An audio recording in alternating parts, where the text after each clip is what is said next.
How and during which time did shirk start in the beginning?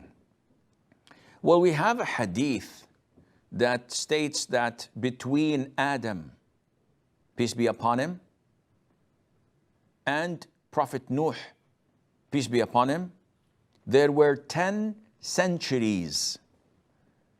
And centuries can refer to 100 years, but it also can, which is most likely, refer to a generation.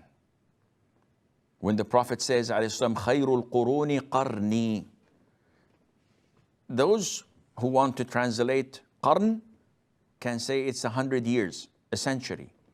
But in the hadith, khayrul qurun, the best of generations, is my generation. So it's not limited to 100 years.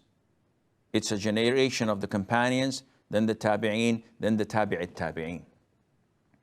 And Nuh, peace be upon him, gave da'wah to his people for 950 years. So you could imagine that the generation of his was, quite long. So there were 10 generations between Adam and Nuh. All of them were on Tawheed, on Islam. But the people of Nuh came up with the concept of shirk. As Ibn Abbas, may Allah be pleased with him, and his father said that there were 5 righteous men whom were considered to be among the elite of their people. And when they died, they wept and cried for their loss.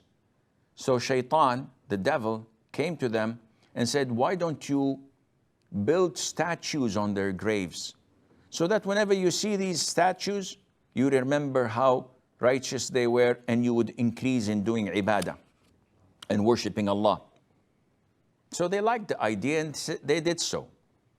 When their generation was gone and a new generation came afterwards, the devil told them, "By the way, these statues were gods, were idols that your forefathers used to worship, asking for rain and provision, etc."